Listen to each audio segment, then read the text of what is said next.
offer natin sa ating mga aspiring student natin. Next. So, Ayun na, meron na. Yes. Sa Albert din agad. Okay. So, yung mga programs naman ni Albert is Malinaw. Pating. PGWP, of course, they use PGWP. Meron pa 180 programs na in-offer for international students, pero yung with PGWP is nasa 85 programs. So, make sure na yung mga ina-applyan po ninyo na study program is merong PGWP para they can stay longer, 1 year or 2 years, they can stay up to total of 5 years with us. Saan kayo located si Albert? So, AC, yes. Si AC, located po kami sa Ottawa, capital ng Canada. So, akala ng iba, ang parang capital, Toronto. yes, Toronto. Pero ang totoo, si Ottawa. Yes. So, any highlights regarding with the location na kapital ng Ottawa? So, of course, aside from being the capital of si Canada, sige, parang may commercial break muna. Ay, wala pa pala. Ano wala? Ayun. Ulit. Okay lang po. So, ang highlight no, for of course, we are the capital of Canada. Population, we have 1.4 billion people, and including the 14,000 new Saan ko ano pala yung form pinapatulak sa akin? Yes, sir, kami. Sige po. new students, Dahil na current sa Sanglo. students, and in Yes. terms Saan tayo of program highlights naman po. May bayad din. May bayad din. I wanna highlight yung NSPP or yung enhancement for the program. You study for 1 year, pero yung credentials nila is only diploma, and yung PGWP nila is up to 3 years. Ito may bagong program. Hindi naman siya bago, ma'am. Parang medyo nagiging famous lang siya sa mga with spouse and doon sa mga student na gusto agad matapos yung study nila ng mas maaga. Kasi imbis na mag-aaral sila ng 2 years para makakuha ng 3 years, 1 year lang ang kailangan nila. Kaya siya accelerate. Yes po. Then yung mga with spouse naman, 1 year lang pinintayin nila para itong si spouse na naiiwan, pwede na siya mag-apply ng OWP habang nag-a-apply ng PGWP yung student. Okay. So, mas mapapaaga na Yes. makuha yung kanyang Yes, sa 2 years, yes. Pero yung PGWP nila, 3 taon pa din. So, 3 taon yung PGWP na student, 3 years din yung staying is yung spouse, yes, yung OWP. So, kahit na wala kami nung parang sabay, at least 1 year lang kami. How long do they need to study? So, we have 1 year certificate, we have 2 years, we have 3 years, and then 4 years po na bachelor's degree. Pero yung sinasabi ko sa inyo kayo naman,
common kasi ng question sa atin. So, syempre sa Canada, yung mga usap-usap tayo, mga student, and accent. Pero, meron naman talaga. Yes. So, ito mami, ano nila, may part-time pa rin ito with our yung mga student natin, meron pa po part-time with LGBT. So, in general, no, not only in Algonquin College, no, especially in Canada, ang part-time naman is actually dinagdagan pa nga nila. May dati 20 hours per week lang. Ngayon, 24 hours per week, yes. So, yun, mas ano na siya, mas tumatas, diba? Yun nga, sinasabi ko kanina, iisip ng mga student, baka nag-strip pa, or mahirap na ba mag-Canada. So, kung i-check ko ulit yung update last year, wala naman sinabi si Canada na close na. Oo, wala naman. Oo, wala naman.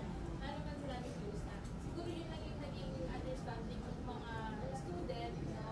So basically, hindi siya na-close. At hindi kami magpo-close ngayong Canada.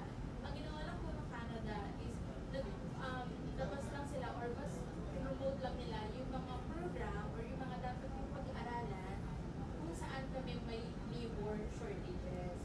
So tinanggal lang doon yung mga alam namin na pagdating ng Canada is hindi na siya ganun ka-in-demand. So, nilagay lang or mas pinukusan lang ni Canada yung mga program na pag graduate ninyo, may makuha kayo agad ng trabaho.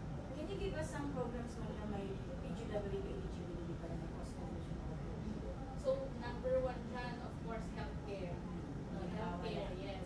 Advanced technology, mga IT, yan, or mga anything about sa digital, trades, occupation, transportation, aircraft maintenance, aviation, and education.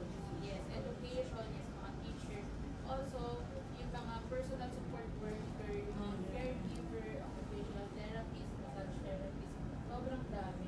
So, hindi man talaga rin kasi yung part of that, but hindi mawawala na Lalo na healthcare. self-care kasi lang.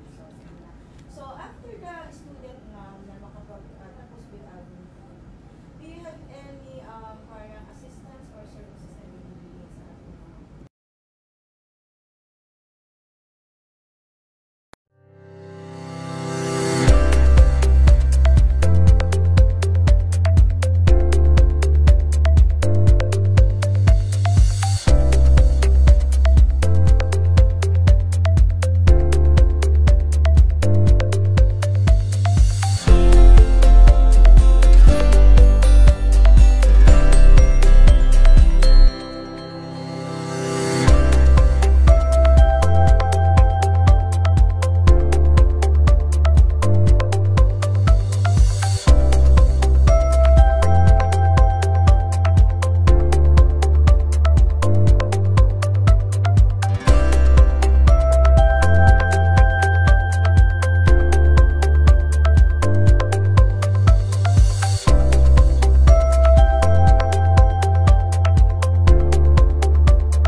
So, do you have any support and services na pinoprovide sa kanila? Counseling, ganun mo? Yes, we have a lot of support, especially for international student. Honestly, sa mga Pinoy, no, meron tayong mga advisor po, and included na ako doon sa IEC department sa mga student, na mga nag-i-inquire din, and sa mga students na nandun na. So, number one dyan is yung meron kaming tutor po, meron din kaming free arrival services, Meron din kaming mga, for personal support naman, meron din kami mga coaching para pwede mong kausapin yung mga advisors, especially pag na-homesick yung students. Yan. So, kanina ma'am nabanggit natin yung sa post-graduation work permit. So, kasi sa iba kasing program siya. So, meron din ba kayong like internship program, study and internship po na program? Meron mga programs na may co-op. So, yung co-op, ibig sabihin po nun is yan yung OJT ninyo or internship ninyo in Canada. So, may mga program na co-op and non-co-op. With the co-op program naman, kailangan kasi target nila or parang makuha nila yung need na grades para makapasa po sila sa co-op. Pero pag hindi naman kayo nakakuha ng co-op, okay lang naman. Kasi yung time nila for co-op, ginagamit naman nila yung time for part-time. Kasi same lang naman, nagkatrabaho din naman parehas yun. Pero yung co-op na yan, ma'am, different yan ng mga courses. It depends sa courses. Yes, ma'am. Depende sa courses. Like, for example, kasi may mga co-op na hindi co-op yung tawag namin. For example, ma'am, for practical nursing, hindi co-op ang tawag namin. Clinical placement. So, yun. Okay. So, sabi natin, for supply chain, may co-op. Co-op yung tawag. So, per program, iba-iba yung tawag. Iba-iba. Meron kaming work placement. So, yun. Magkakaiba Oo, siya. magkakaiba lang yung tawag. Parang Pero, lahat na yata ang kinuha ni Algonquin. May work placement, may co-op, Yun. Kasi, GW.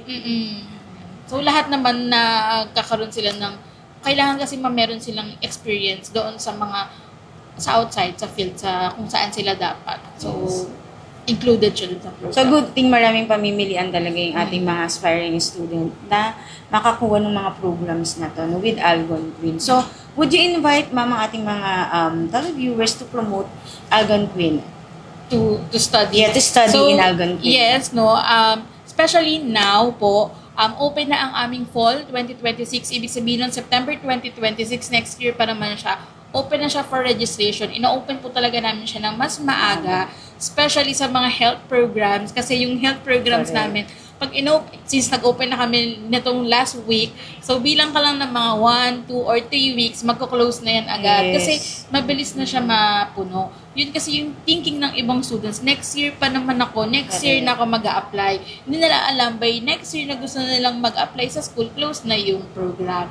So, open na ang fall, 2026, may mga programs pa rin na available for January and May. So, pwede na mag-apply and mas maaga, mas maganda para at least makapag-submit na kayo agad ng visa application.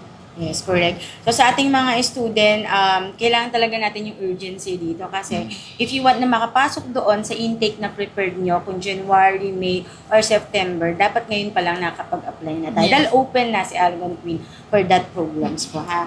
So, yan, ma'am. Do you have any last question, ma'am? Sa akin naman, we have entrance scholarship available right now sa mga bachelor's degree applicant po. No. So, actually, unlimited scholarship siya, ma'am. Unlimited scholarship kasi meron kaming merit-based scholarship. So, ibig sabihin, aside dun sa 8,000 Canadian scholarship na makukuha nila for 4 years, every semester, pag mataas yung grades nila, mag-on top pa po yun. So, sabi natin, kasi kung i-divide yung 8,000 sa 4 years, parang every sem, meron 1,000 Canadian dollar. So, sabihin natin sa second semester nyo or during matapos yung semester, nakakuha sila ng another 1,000 discount. So, less lang ng less. So, ganingan ng mga student Yes, natin para lagi silang may merit scholarship. So, that is for bachelors. Then, for the normal diploma or programs, no, meron naman kaming merit-based scholarship. Ayan. So, baka may mga question po yung ating mga viewers dyan sa ating Facebook Live. Yan, sige. Ask lang natin kay Miss Ira. You have a Facebook Live comment. When I work part-time while studying for my master's degree. So, si Algonquin College po, no, we don't have master's degree, but we have pre-masters po in colleges. So, all of the colleges in Canada, the highest level that they can offer is pre-masters, which is post-grad certificate. And yes, you can work part-time, 24 hours per week, and you can, during may mga classes kayo, and 40 hours per week naman during holiday break or semestral break po. You also have another question from Facebook Live. Are there any special discounts or tuition fee waivers for business students? For business students, so we have merit-based scholarship, which is they can get discounts or scholar, no, pagdating nila in Canada. And for the siguro special promotions namin, especially if you apply through Phil Global, then we will waive your application fee. So, hindi ka na magbabayad ng 95 CAD, which is I think mga nasa 4,000 pesos din yun pang Sayang din yun. So, yan. And wala kaming IELTS, wala na kayong babayaran na another. Magkano ba IELTS ngayon? Parang mahal na 14 din. to 15. Mahal na din yung IELTS. Also, from his friends, may age limit po ba? Wala naman pong age limit ang Algonquin College. Yes. And also, I think, sa din Canada, they don't Anong have- pinakamatanda na student, ma'am? Ako, parang mga nasa 55. Yeah, correct. Yes Kasi si po. Sir Birch meron siya 54. Mm-mm. Ang ganun. Ganun. And nakapunta yun, ma'am, ng yes. And kasama yung mga... So, nakuha yung Yes, mga opo, opo. dependent. Nakuha. Yeah. Next question po sa ating And for the Facebook. next questions, what are the requirements for the university and what are the course offered? Requirements. So, requirements lang naman po, well, for Algonquin College is college credentials, high school credentials. If you have your senior high credentials, then you can send that. MOI, resume, and passport. We have programs from healthcare, trades, transportations, agriculture, education. So, yan. And technology, STEM programs. Next question. We don't have any more questions. Okay. So, yan. So, highlight lang po natin with Algonquin. So, they do offer na mga courses po na may post-graduation work permit eligibility. So, meron yan sa education, again, meron sa trade, industry, business, and healthcare, especially yan. Then, wala tayong age requirement. So, any age, yung pinakamatanda nila is 55 years old. And then, napaka-easy rin to comply yung mga documents like educational docs nyo ng high school and college po. If you have mga certificates like NC2 or nakapag-aral ka ng test or vocational training, ina-accept po nila yan. So, as long as meron kang 2 years, kahit all curriculum po pwedeng Kahit 1 year lang, ma'am. Ay, kahit 1 year lang daw pala yan. Pwedeng nilang i-accept. Basta po kahit all curriculum Yes, ka, po. ina-accept po nila yan. So, yan, ma'am. Any last word with our viewers po?